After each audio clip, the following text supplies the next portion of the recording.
January is a big month for subscriptions. Many people get them as holiday gifts, and others sign up for services to start out New Year's resolutions. But the Better Business Bureau warns that subscriptions can be tricky with unique policies on free trials, payments, and cancellations.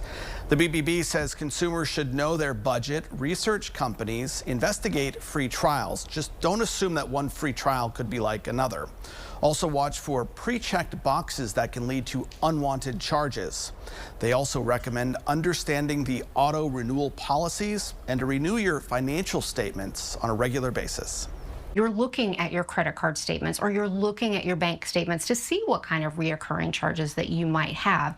Again, it's easy to lose track, particularly if you signed up for a free trial or an introductory offer, what that might be, what those charges might be. And be cautious of scams offering deals that seem too good to be true or renewal notices asking for credit card information. If you have an issue, file a complaint with the BBB.